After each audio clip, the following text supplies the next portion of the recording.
개발 시 블록버스터급 신약이 될 것으로 기대를 모았던 신라젠의 항암 바이러스 팩사백이 돌연 임상 중단 소식을 밝히며 바이오업계 분위기가 무겁습니다.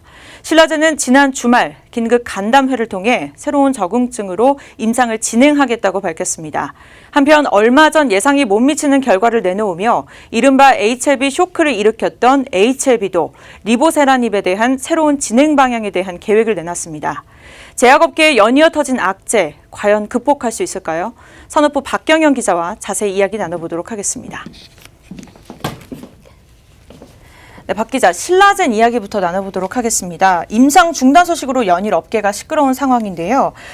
긴급 이제 간담회를 열어서 향후 계획을 밝혔다고 들었습니다. 자세하게 어떤 내용일까요? 네, 그렇습니다. 신라젠이 현재 이틀 연속 하한가를 기록하며 전일 대비 29.97%까지 내린 21,850원에 장을 마감했습니다. HLB는 반등에 성공하면서 전거래일 대비 2.75% 오른 28,050원에 거래를 마쳤습니다. 이는 신라젠이 지난 2일 팩사백 무용성 평가 결과를 밝히며 돌연 임상 3상을 조기에 중단한다고 밝힌 결과입니다. 인보사 사태에 이어 터진 악재로 업계는 또 한 번 시끄러운 상황인데요. 신라젠은 지난 주말 긴급 간담회를 열어 이에 대한 추가적 설명과 함께 향후 계획에 대해 내놨습니다. 입장 발표에 나선 문은상 대표는 가장 먼저 팩사백 효능을 두고 퍼지는 우려에 대해 해명했습니다. 문 대표는 이번 임상 종료에 대해 팩사백의 문제가 아니며 단지 항암 바이러스와 표적 항암제 병행요법상 치료 유의성을 확보하지 못했기 때문인 것이라며 효능에 대한 의구심에 대해 일축했습니다. 또 이에 대한 대처로 글로벌 임상 3상에 예정돼 있던 잔여 예산을 신규 면역 항암제 병용 임상과 술전요법에 투입하겠다고 대안을 내놨습니다.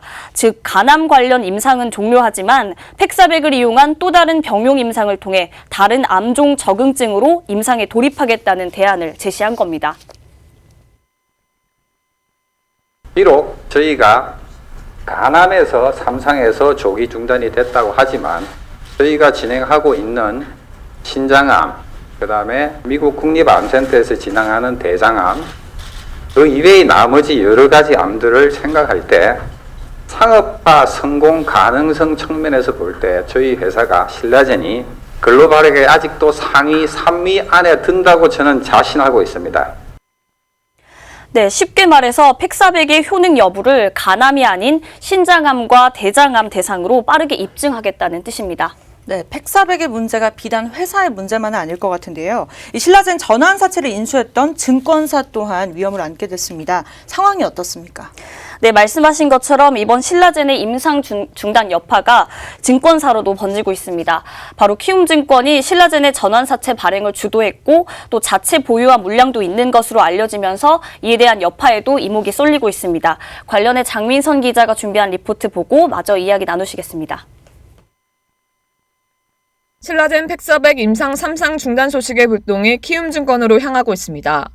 키움증권은 전환사채 발행을 주도했을 뿐 아니라 자체 보유한 물량도 있어서 이번 팩사백 임상 3상 중단 소식은 키움증권에게도 대형 악재일 수밖에 없습니다. 지난 3월 키움증권은 1,100억 원 규모의 신라젠 전환사채를 인수했습니다.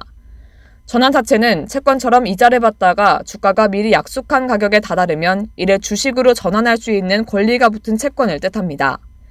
일반적으로 전환사채를 발행한 기업의 주가가 떨어지면 주식으로 바꿀 수 있는 가격인 전환가액도 함께 하향 조정됩니다. 실제 발행 당시 신라젠 전환사채의 전환가액은 71,111원이었지만 주가가 하락세를 보이면서 6월과 7월 두 차례에 걸쳐 하향 조정됐고 49,078원까지 떨어졌습니다.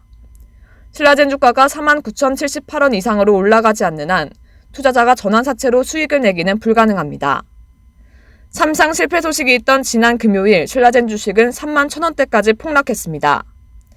지난 주말 신라젠 대표가 나서 긴급 간담회까지 벌이며 사태를 해명했지만 5일 오후 2시 40분 기준으로 전거래일 대비 30% 가까이 떨어지면서 신라젠 주가는 21,000원대로 주저앉았습니다. 키움증권은 팩사백의 임상 3상 중단 권고 소식을 접하고 긴급회의를 여는 등 상황을 예의주시하고 있습니다. 또 키움증권은 자신들이 보유했던 신라젠 전환사채 중 일부를 빼고 대부분은 기관 투자자에게 재매각했다고 밝혔습니다. 그 대부분 재매각을 했고요. 저희가 그 주관이 돼서 발행한 전환사채가 네. 잘 됐으면 했고 그랬으면 더 좋았겠죠. 신라젠이. 그렇게 안 됐으니까 좀 저희도 그런 건 있는데 발행한 신라젠이 어떻게 하느냐에 따라서 저희도 똑같은 투자자로서 시장에서는 신라젠의 악재를 키움증권과 연관 지으면서 키움증권 주가는 52주 신저가를 기록한 지난 2일보다 3% 넘게 추가로 떨어지는 등 하락세를 면치 못하고 있는 상황. 전환사채 재매각으로 위험은 다른 투자자에게 떠넘겼지만 이래 떠하는 투자자들이 이번 사태로 막대한 손해를 입을 경우 키움증권의 시장 평판과 신뢰도 하락은 불가피해 보입니다. 박센 뉴스 장미선입니다. 네, 이렇게 신라젠 파동으로 이제 증권사까지 휘말리면서 여기저기서 한숨을 쉬는 분위기인데요. 그런데 탑라인 결과가 업체 목표에 미치지 못했다는 소식으로 이른바 HLB 쇼크를 일으켰던 HLB도 오늘 오후 새로운 구상을 전달했습니다. 자세하게 어떤 내용일까요? 네, 이번 팩400 임상 중단 소식이 나오기 전에 HLB의 위암 치료 신약 리보세라닙도 임상 결과에 대해 전하면서 시장에 파장을 일으킨 바 있습니다.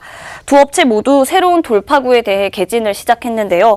어제 신라젠의 계획 발표에 이어 HLB 역시 오늘 오후 리보세라닙의 방향성과 일정을 내놨습니다. 직접 향후 일정 발표에 나선 진영곤 회장은 신약 허가 신청을 목표로 사전 절차를 진행하기로 했다고 밝혔습니다. 관련해서 회사가 전한 입장 들어보시죠. 신약 허가 신청 사전 절차, 그러니까 FDA하고 이제 프리 NDA 미팅을 신청을 할 거고요. 신청을 하면 2달 정도 시간이 걸리는데 10월 중순 정도의 미팅이 진행될 것 같고요. 또한 그 전에 9월 말에 에스모에서 최종 데이터를 발표를 할 것입니다. 일단 데이터들이 임상적으로 유의성을 충분히 확보했으니 신약과 관련된 일정들을 빠르게 진행을 할 거고요. 네, 들으신 것처럼 회사 측은 당초 우려됐던 임상 지연이 아닌 신약 허가 신청으로 방향성이 확정됨에 따라 신약 개발 완성에 박차를 가하겠다는 방침입니다. 네, 이렇게 두 기업의 계획이 업계에 희망적인 영향을 줄 수 있을 것으로 기대해 보도록 하겠습니다. 박경현 기자 수고하셨습니다.